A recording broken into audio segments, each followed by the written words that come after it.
And his opponent over here in the top right in the red, this is MeoMaiKa. Yes, yes, yes. Now, Jagannatha is what I feel like a quote-unquote regular Zerg would want to have against a Terran. Very large map. Yeah, anytime you see the large maps, generally it lends to the Zerg being a little bit more happy with it because you got a lot of time to react, you got a lot of room to spread creep, and also Jagannatha, once you get out of that three base, you know, the Bermuda Triangle of the three base expansion pattern, you start to get out into a big open area where Zerg love to have engagements, especially with creep spread. But MeoMaiKa, he's a very good player, don't get me wrong. It always sounds like I'm criticizing him. Whenever I step out of my body and listen to what I'm saying about MeoMaiKa, it sounds like I'm criticizing. I'm really not. I'm not trying to, because MeoMaiKa is a very interesting and very fun player and very, very good. But he does few things that regular Zergs do not do that you would say is bad. Like he does not really spread creep very well, usually. He's not usually very active with queens, not very high in the queen count, but very, very high in the unit count with a lower drone count. Like a lot of Zergs would look at that and look down their nose at it. But, I mean, Mio's gotten to the top of North American ladder doing it, so clearly something's right there. Yeah, I think one thing that's changed in MeoMaiKa's play is that we've been so used to this low drone count sort of style. He's very aggressive, doesn't matter if it's mass slings or mass hydra. He loves to be in his opponent's face, but blink and you'll miss it. Somewhere along the lines, he just pumps out like an extra 20, 30 drones, and suddenly you look at the worker count, he's up at 80 something. And he's got 6 bases, and you're like, wait, hang on. When did that happen? So I feel like his play is taking that next step to whereby he actually does end up in quite a solid mid to late game position a lot of the time. But it is those little things you were talking about, like the lack of creep spread, that are maybe that little bit of finesse that are yet to come in. And Mio sort of plays in a way that makes me think in his head, he's like, I don't need it. I don't need to make banelings. I don't really need creep. I can win without it. And that's just the way he likes to play. So it's definitely interesting to watch. Right. Part of me just wonders, like, if MeoMaiKa started to really practice those you know, a lot of those really fundamental Zerg mechanics and became godlike at them. Like he was a little bit more of like, you know, maybe a dash of Bly with a sprinkle of Raynor in there with a little bit of Serral as well. Like if he had a little bit of those great Zergs, kept the wildness, of course, kept being his own player, but those mechanics, those fundamentals of Zerg, like the creep spread, like you know, like having tons of inject, really good lava management, that kind of thing, and not being quite as aggressive, especially on smaller maps. I actually think that he would be a huge monster, not just locally, but also internationally as well. Absolutely, yeah. And this is where I think some of the difficulty against Seither comes, because Seither is that mechanical Terran player. He doesn't necessarily need to do anything showy against most of his opponents. He just plays a very normal Terran bio style a lot of the time, and that's enough to get him over the line. He's just so solid. His pushes, once they start, often never stop, and that's where things like the lack of creep spread can really burn you. So he's just coming in here with this Reaper, getting a great scout, sees the Evo upgrading there, and sees the commencement of the lair as well. I was going to say this is pure MeoMaiKa, and this is also pure Sheldon here from this game. We are seeing +1 very early for Lings, because MeoMaiKa, bless his cotton socks, he's going to flood Lings here. And Sheldon, I mean, Seither, sorry, he is all about BC openers from time to time, especially in a longer series against Zerg. He's done it against Risky in multiple seasons. He did it in summer. He's been doing it actually before the BC build was popular. You know, when there was a moment where every Terran was opening BC mech against Zerg, or BC in a bio against Zerg, he was already doing it. We were thinking, oh, this is a bit of a mean build, isn't it? But turned out it actually was pretty good. And he's still loving it. So we've seen that BC here from him with, of course, Hellions for map control. Third base is part of the wall in. Yeah, and BC obviously can hang around a long time if your opponent isn't very heavy on the queens, doesn't have spores necessarily ready. Mio's actually going to go straight into the Spire this time. So I was kind of braced for that big link flood, but I think with the vision that he has, Seither's fairly locked in there. Probably not the time. If the game continues to that mid and late game scenario, we might see a little bit more of those upgraded Lings come into play as he can do those backstabs. But this is going to be an interesting matchup as this Spire comes down and the BCs get closer to finishing.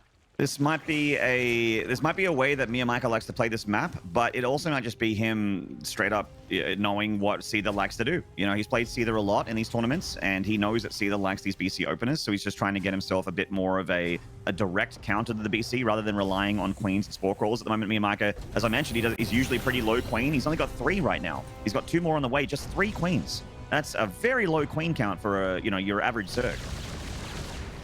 Yeah, he's very much gearing up in preparation for this BC. Again, he hasn't scouted the main. I think you're right. He just, he's got the vibe. He knows what sort of build this looks like and what Seither likes to do here. But this is already doing damage. He's got 3 worker kills, and he's denying mining from this base completely for the moment. Now that there's 2 queens there, he can just drift off somewhere else and start being a pain in the backside in the main. Yeah, and normally you'd have 5 or so queens chasing this BC around while the other 3 inject, right? While they're spreading creep and stuff like that. But this BC is not even half hit points yet. It's just still tussling with these queens, staying out of score range for the most part, and denying mining, like you mentioned, Zeph. Not just killing drones, but also denying some mining. So this has been a good BC for Sheldon. In fact, he's going to have tactical Yump in a moment. Oh, the Corruptor's already being out, though. Didn't even pay attention to that. That's my bad. Corruptor's already being out means the BC is going to get tagged and back. So that's a big pick off there for MeoMaiKa to get that kill. Yeah, I was hoping for a jump out of there a little bit sooner. However, with those Corruptors coming in, that window closed very quickly. Seither's taken this opportunity to secure the 3rd base. He's now just going into the usual bio play, adding on those extra racks to ramp up that production as well. So we will have a fairly deadly push coming up with that 1-1 timing of the combat shields. Just gotta watch those Corruptors. Not too deadly, it's only 4, but Meo will attempt to zap down anything that he can, and at the same time, it looks like he's starting to be active with quite a swarm of those lings. This is interesting here. Is like MeoMaiKa is only making 4 Corruptors to deal with the BC and then just going straight into that Ling flood that we kind of expected. There is a big attack here at the 3rd base. It feels like the tank did as much damage to the SCVs as the Lings did, thanks to the splash damage. And Seither was very busy on the right side, picking off an Overlord, I think, with his bio. So the Lings actually got a little bit more done than probably expected. Oh, we might get the starport here. That's the Medivacs if he gets that. Oh, huge pick off there for MeoMaiKa. No Medivacs means no bio presence.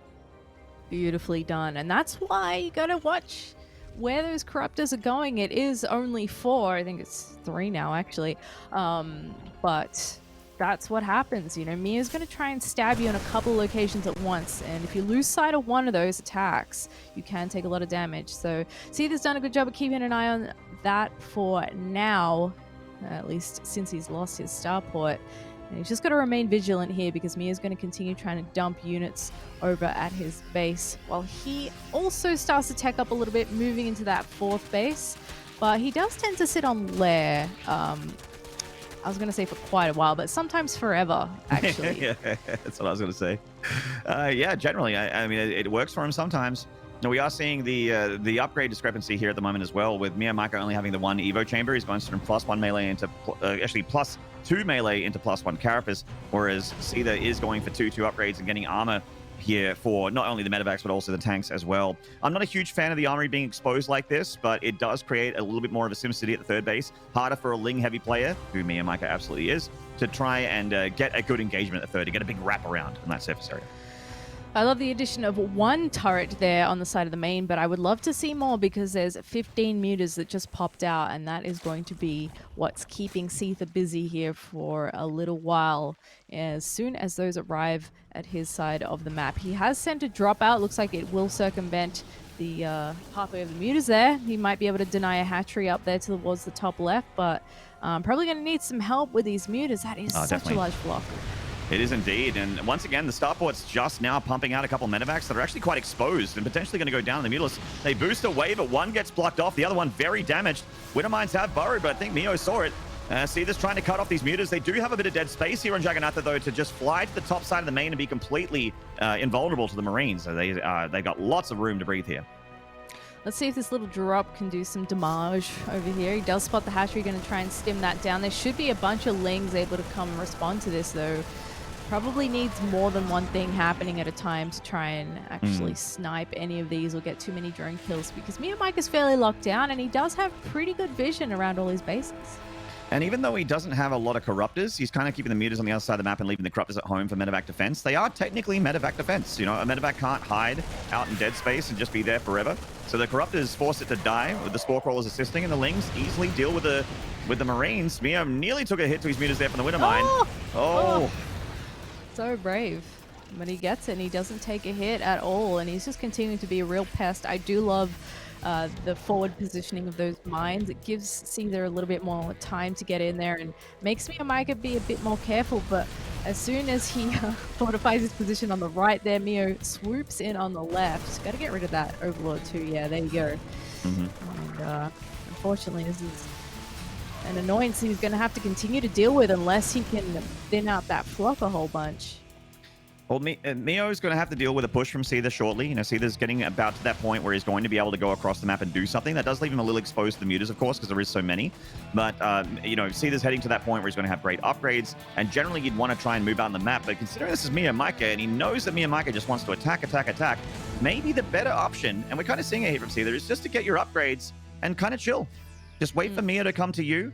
Get plus three armor as well. You know, can definitely afford it, but the moment he's missing it. And Seither, he's one of those players that is okay with playing the late game. Like, he is very, very, very good at late game. Extremely good macro and very good multitasking. So Seither may be thinking, hey, you know, the early and mid game hasn't gone as well for me. If we go to late game, I feel like I'm the better player. And generally in late game, that's where the better player wins. Yeah. I think the other thing I like about Seither's play here, just sitting back, getting up to that 3-3 maxed army, is that Jagannath is a bit weird to push on, I feel. You've got those speed zones that take up the bulk of the high ground, so if you're not sieged up, you can get overwhelmed pretty quickly. It's a decently long rush distance. You don't have the most ideal siege tank positionings against all the bases, so maybe sitting back's the way to go so you don't have an awkward engagement in the middle of the map. And Meo's going to keep aiming units at him, using these mutas to focus down the important units. Oh, Banes actually get a good hit on the tail end there. Yeah, those +2 Banes a lot more deadly than they normally would be at this point. I mean, at this point you would have your 2-2 upgrades anyway, but with the Banes find a large cluster of SCVs. It took a lot of Banes to get through, but they did get through. 10 SCVs dying in a plucked medevac, fresh off the tree there for MeoMaiKa, and fresher is better. It always tastes nicer. Well done by MeoMaiKa. He's shutting down every attempt of Seither to backstab him on the other side of the map. Any harassment from Seither has been locked down by Meo. This is one of the better late game ZVTs I've ever seen out of MeoMaiKa. A great way to start the series. Look at him just dominating the map. Like, who needs creep spread, right? He's everywhere. The vision's great. He's active on the map with 3 separate groups of units. He's taking 2 extra hatcheries at the same time. He's still trying to contest Seither taking his own base here. Swooping in on the right at the same time. Oh! That was a little spicy. And the Overseers either died or they're not with the Mutalisks. Either way, it is not good for MeoMaiKa, and that means the Mutas need to come back and relax and get a few more Overseers to join him. See that MeoMaiKa is making another one. Going into Ultra Cavern here. So MeoMaiKa is playing a very textbook late game ZVT minus any creep tumors. There's no creep spread whatsoever. But that is Meo. That's the guy we know and love. I mean, he's not losing the game. He's definitely got a bit of a stranglehold, a bit of a contain here on Seither, but I think Seither's doing the right thing here and just chilling and waiting for Meo to come to him and make a mistake. Widowmine's burrowing in front of those Banelings. The Banelings are crashing on through, but this does not look super efficient for MeoMaiKa. No, that was super inefficient, I would say. He's lost a lot of gas. Yeah, that was very expensive. Yeah, this is, I think, the one thing that Seither's really good at is just weathering the storm, because Meo doesn't know how to not be aggressive. It's just his playstyle, right? He's always throwing stuff at you, and eventually he will sort of dash himself against the rocks doing so. So I think that might be Seither's game plan here. Just let him exhaust himself. He's doing a great job of cleaning up these drops, though. Yeah, Seither has lost a lot of resources throwing anything across the map. Of course, it isn't like, you know, 500 minerals and of lings, and it's not like 1,000 gas of banelings like Seither, well, rather what MeoMaiKa threw at him. I like the Liberator a lot more. It's especially if you can hit with the Liberator and the medevac at the same time. Normally, Seither's very good at being in 2 places at once, but at the moment, whenever he harasses, it's been like 1 medevac, and we've got 1 Liberator here, so it's very easy for MeoMaiKa to just grab a cluster of air units and shut it down. Seither has finally had enough. He's maxed out. He's amassing a bank right now. He's getting all these tech structures for another tech shift, and he is ready to pick this fight. Ooh, Ultras also don't have anabolic synthesis just yet. They're a little vulnerable here to the Marauders. One's gone down already. Yeah, and Seither's finally found himself a position where it's not too bad to push through. He's got the high ground, he's got a good mine spread and tank spread, and he's going to be able to get rid of that hatchery. MeoMaiKa's heading down the right-hand side of the map, though, knowing Seither's got that fortified position with that extra base on the left. Let's see how much damage he can do here. That's an obscene amount of banelings. Yeah, I think Meo knows that he's not going to be able to take a very good fight up there on the left side, so he's just going to avoid it altogether and just go for damage and the Terran's infrastructure, and damage he does find. Planetary goes down, 16 SCVs as well. Meo is committing, though, with these Ultras and these Banes, and that is an overextension there on the front of those Ultras, but thankfully... Oh no, Meo! Bit of a pathing error on these Ultras, losing one of them, nearly losing 2 or 3. But I'm pleased to see the maturity from MeoMaiKa to disengage there and realize that it was just he needs to get a bit of damage and pull back. But unfortunately, it did cost him a little bit more than he probably bargained for. He doesn't have chitinous plating done yet either, so those Ultras are a little bit squishier than you'd expect. Not ideal. And Seither manages to clean up both those hatcheries on the left-hand side, so he's turned up the heat on Meo a little bit. I did like the counterattack from Meo. It's just not... Oh, God. 87! 87 banelings being made by Meo right now. I mean, look, he knows what the best unit in the game is, Zeph, and it is the baneling, all right? That is true. Well done, MeoMaiKa, on that.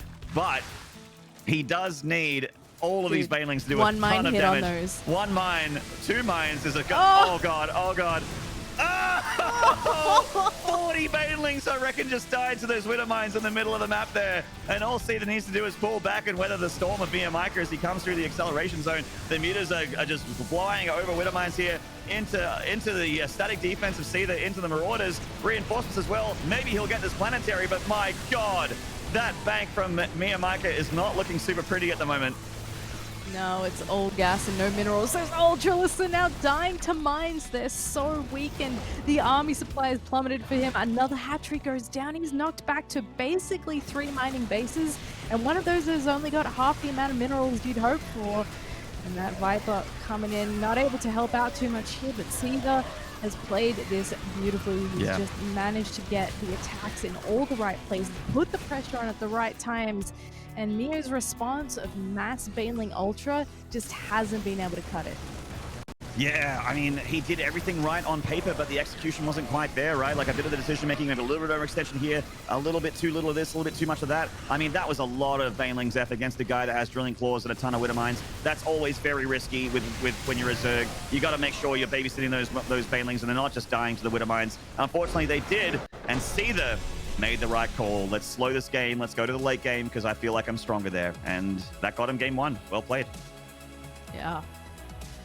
Well done to Seither, playing a strong macro game, very patient with MeoMaiKa, but I think that's very on brand for how we've seen these guys play in the past. Seither just sits back, he masses up his army, he gets his upgrades, he gets that fortified position, while Meo just goes ham at throwing stuff at him for 10, 15 minutes. At least. Yeah.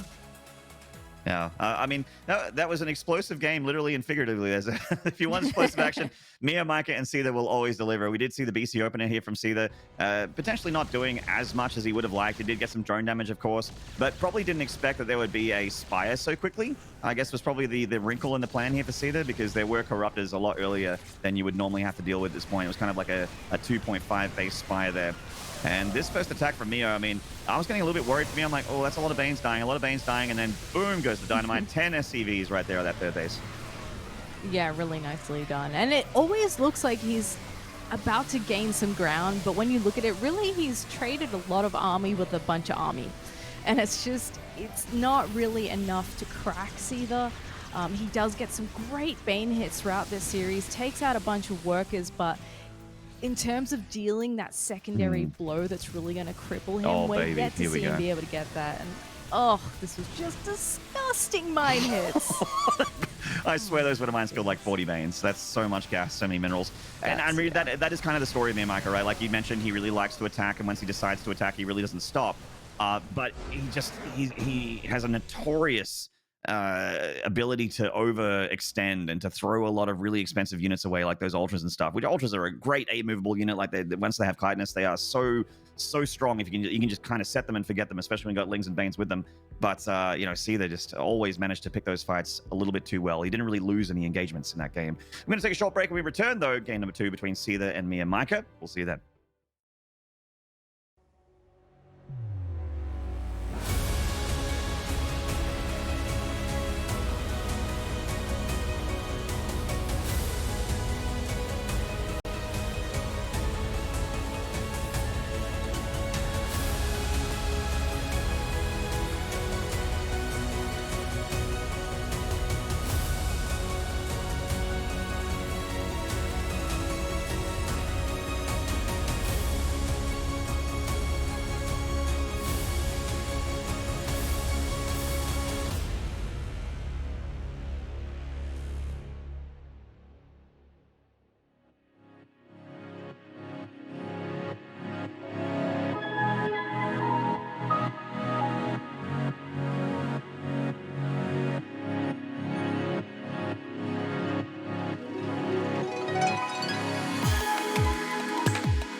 G'day, StarCraft fans. Welcome back to the Oceanic main event here for DreamHack Masters Winter. We, of course, have the rest of Asia along with us as Oceania as well. Normally, it's the Oceanians that are still standing in the end, but we do have these crazy strong Zergs and MeoMaiKa and Ender as well to round it out. And, of course, very excited to see how T-Ball and Razorblade do a little bit later on. We're in the middle of a series here between Seither and MeoMaiKa, with Seither currently being on one map ahead, which means also match point. This is a best of 3. For some reason, whenever these guys play, I think it's best of 5, Zeph. I don't know. I just always see them at the deeper end of the tournaments where it's a best of 5 or a Devil Elam or something like that. But Hills of Gold is our next map here, previous season map, so both players know it very, very well. And do you have any predictions for this game? Do you think that MeoMaiKa is going to flood lanes? Well, I think there's a high chance that that might happen, but I'm not sure it's going to succeed. I think we've seen at least 2 or 3 times against Seither before, and I don't think I've seen a W on the board there for him yet. Not just yet. So, yeah. Time will tell as we are loaded into the map here on Pillars. So let's find out. Is it going to be a link flood? Are we going to see something a little different? I'm sure there will be aggression involved here. And in the bottom left, in the blue, this is Mindfreak's Seither. And at the top right here in the red, representing Vietnam and getting jiggly with it, it is MeoMaiKa.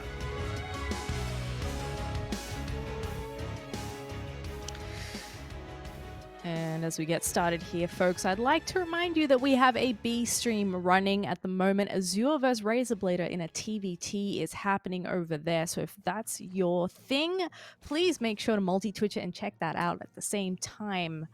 Because something riding on that match too. The loser will be excused. Big moments, big moments. It's cool to see Azure make the top 8 again, but really... I'm sure he's just dying to get in that top 4 for the first time. You know, he really wants to be there. He is one of those Terrans that keeps getting overshadowed by Seither. Seither is the big daddy Terran from Oceania, and Azure wants to show him that he is not just, you know, that big level behind. He's actually up there with Seither. He can go toe-to-toe. He can go punch for punch. It's going to have to rely on the back of his TVTs. It's a very, strangely, a very Terran-heavy group. We generally don't have that many Terrans in Oceania, and one of the better ones is in Group A. Yeah. So I think the loser of this match, this winner's match here, will be playing against the winner of Azure Razorblader. So keep an eye out for the score there and see what's going on in that TVT. Yeah. That's it. The winner of this will be up against the winner of that. Yep. So it's a guaranteed TVT if Seither gets there, and then another ZVT if Meo actually manages to get the W here.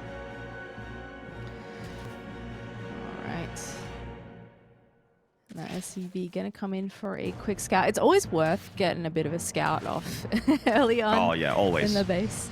You just don't know. Like, he could 12 pull you. You don't know. So anything's possible.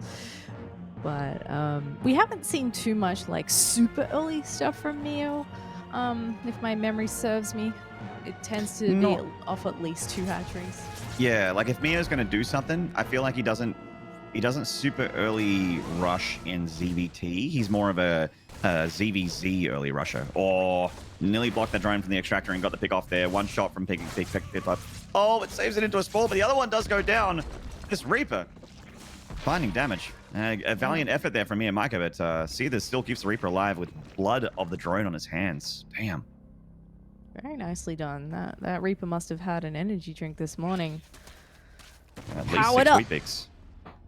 Yeah. And a few Zerglings still finding a way to be annoying here. An SCV or 2 will go down. Maybe 3, actually, which is quite a nice start from MeoMaiKa. Maybe.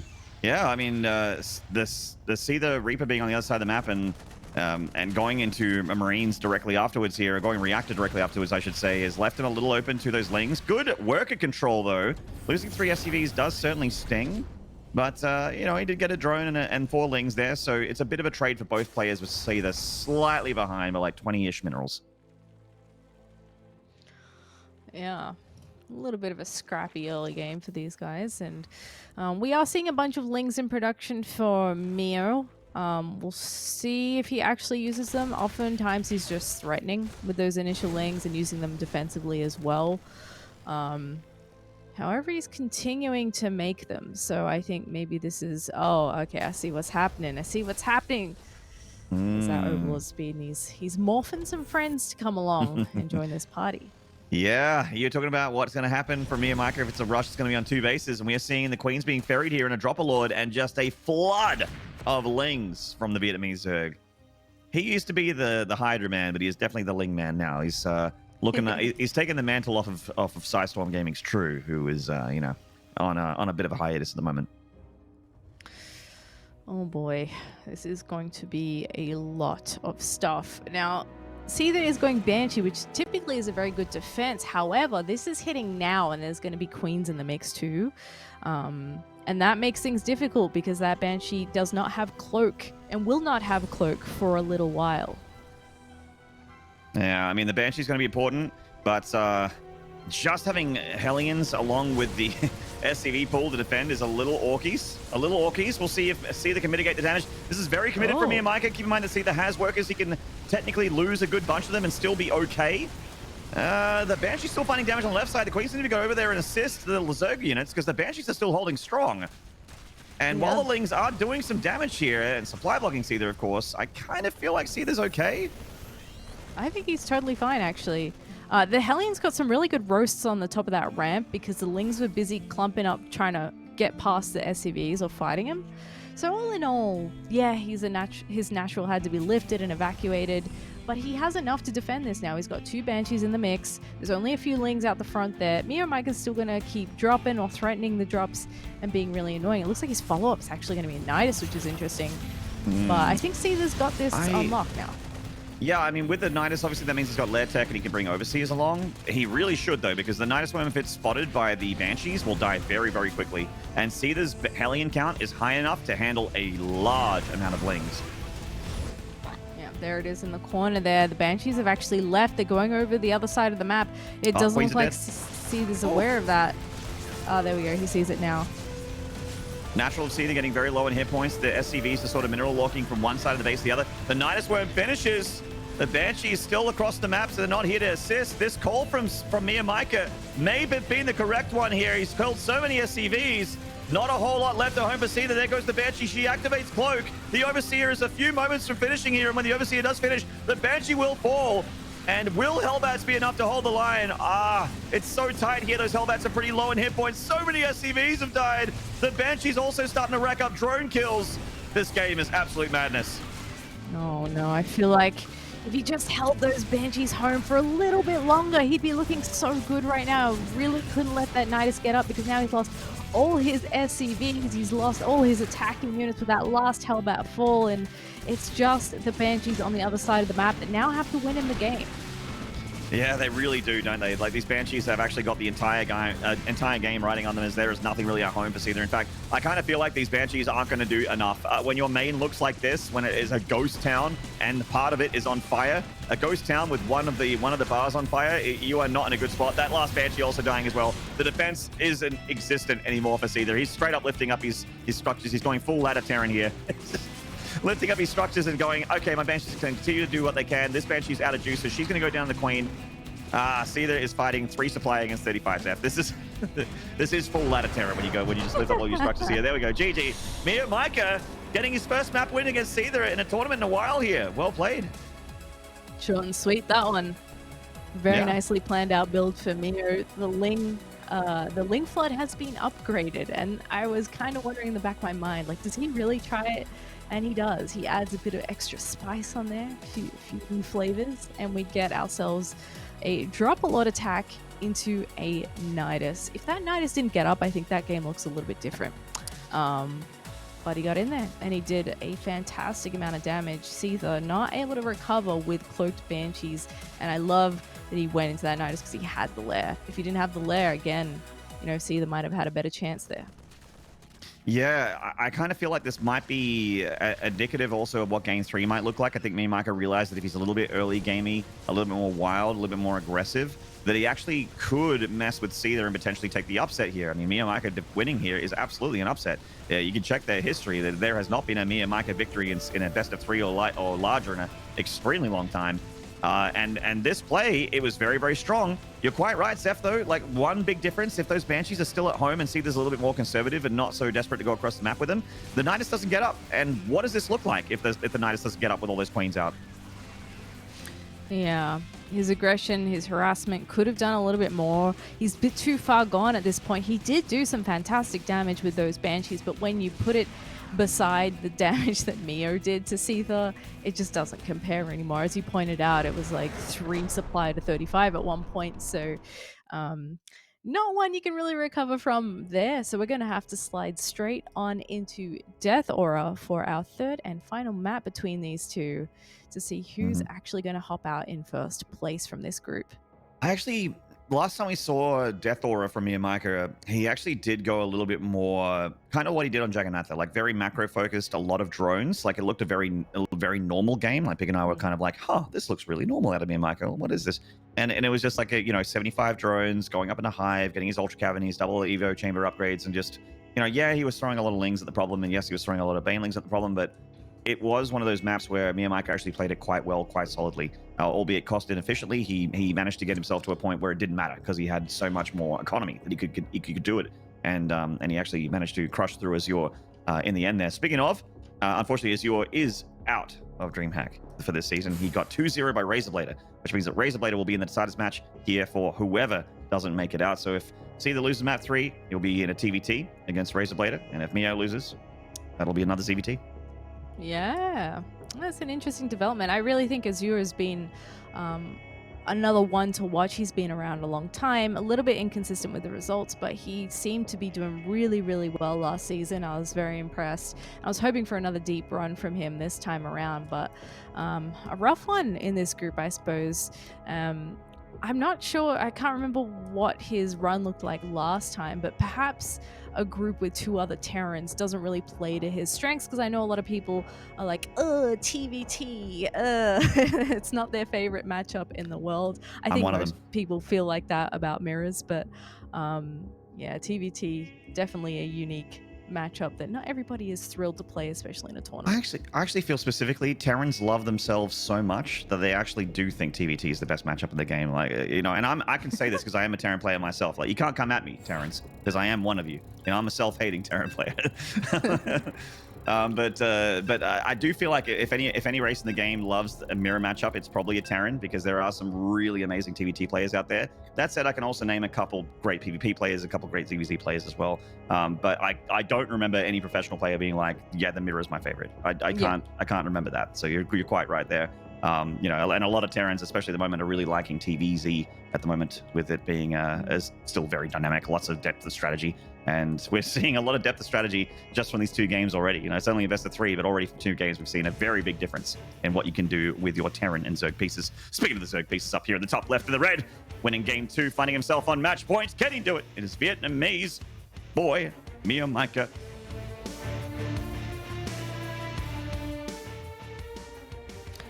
And in the bottom right, in the blue, a representative of Mindfreak, it is Seither.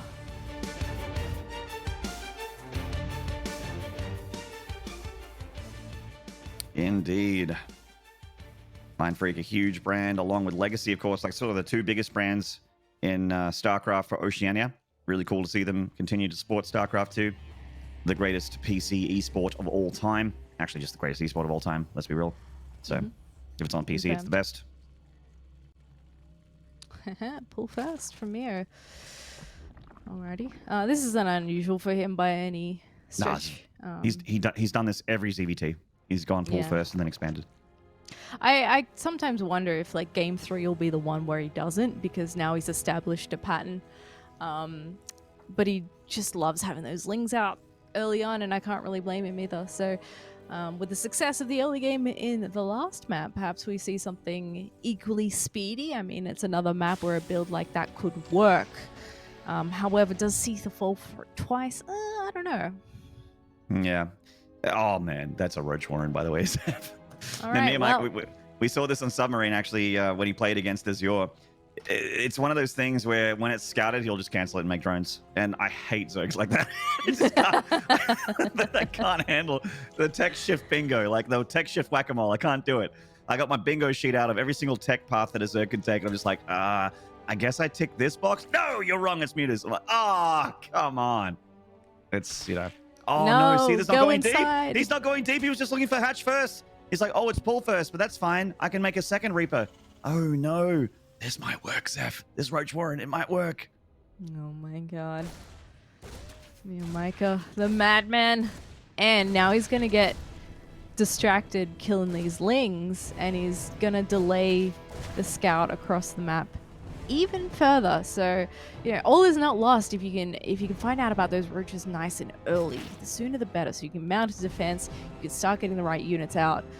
But he's going to find out about these, gosh, I was going to say right now, but he's actually just not going to dip in there. Thanks. MeoMaiKa knows these Roach Warren has not been scouted, and he knows that the roaches, if he can buy enough time to not only get the roaches out, but also the lings out without the Terran knowing about it, this is just a dream scenario for MeoMaiKa. So he's avoiding. Oh, he still has not had his roaches scouted. He still hasn't had them scouted. And Seither's going to be making Hellions here, which is exactly what MeoMaiKa wants him to be doing. He wants him to not have a reactor on the barracks, not to be able to make Marines, no bunker, no tech labs factory. But the real thing that's actually going to hurt Seither here, and actually part of the reason why Seither might be able to defend, is that MeoMaiKa is only making a handful of roaches and going very heavy ling. Yeah, I mean, Seither has somehow missed every single group of units that has left MeoMaiKa's base. He's going to head in here now, and he's going to be like, oh no, where is it? Yeah, oh boy, that is a late bunker, folks. Yeah, that ain't happening. That ain't happening. I mean, obviously with the starport finishes, you can switch over onto the tech lab. But Seither's in desperation move here. It's making a Marauder back at home. The lings are the part that kills you. The roaches are the part that break open the base. The lings are the part that kills you. So Seither does need to keep these Hellions relatively healthy and in decent numbers. SCV's trying to hold that line. SCV deaths here are completely acceptable for Seither as long as he doesn't lose another 30. That's all fine. He rallied the first two Hellions out into roaches as well, which is unfortunate. That Marauder helping out a lot. The supply depot no longer being repaired. Get on it. Oh my goodness. He just barely gets there in time. Oh, this depot. He's holding the door. Seither holding strong. Loses 13 SCVs, but again, that is completely fine as long as he just doesn't die. And Seither manages to actually weather the first wave of the storm from MeoMaiKa. MeoMaiKa having some words to himself there. Yeah, he's not happy. Like, how the hell did I not break that depot? And now there's a Liberator out. Terran's so strong. Terran's so strong. That's probably what he's saying to himself. Wow. I really saw that going incredibly pear-shaped for Seither, but he holds on there. Like you said, only 4 roaches. And he didn't get through the door there, so nicely done. I like that he's going to get rid of that Overlord. Might want to repair that. Yeah, you got to repair that, mate. Oh, God. Oh, no. An open depot against MeoMaiKa is like the most terrifying situation in the whole world as a Terran. Like, if I don't have a wall, I'm never safe. I'll never be safe. Yeah. Seither's so calm about it, and I'm sitting here, like, clenching on his behalf. Like, oh, God, please. But, yeah, he's going to remake that, and it seems to have chilled out a lot here. Meo's just camping out with his units on the left-hand side, and he's grabbing himself some spores for that eventual Liberator threat. Another one is in production at the moment. And he's looking to try and maybe start mining a little bit from that natural. It's only the one Ravager sitting there, but I think he's aware that those lings probably haven't gone home, so he still has to be a little bit wary of moving all his stuff out there. Indeed. The Reapers are engaging a Ravager here. The Ravager is not armored, so the Reapers are actually a little bit more effective against it. They nearly kill it here. Roach comes down to assist, obviously, with the Hellions and the Marauders. Oh, no. MeoMaiKa mismanaging his Queens a little bit there. He definitely had transfusions available. He loses one of them to the Liberator. Maybe kind of set it and forget it. Oh, he's got so many lings on the front door of the Terran. He's just waiting for his time. He's just like, oh, I'm going to just show up and kill every SCV in this natural. Yeah. Seither just flew over it, so he's well aware now, but he's not necessarily aware of the huge amount of units that are also rallying across the map. Yeah. Oh, but that's the perfect position. And GG. I see that attack going. I'm like, mate, the depots are still there, These lings aren't going to do a whole lot. Oh, my goodness. I love MeoMaiKa. I really do, but it's unfortunate for him. Did not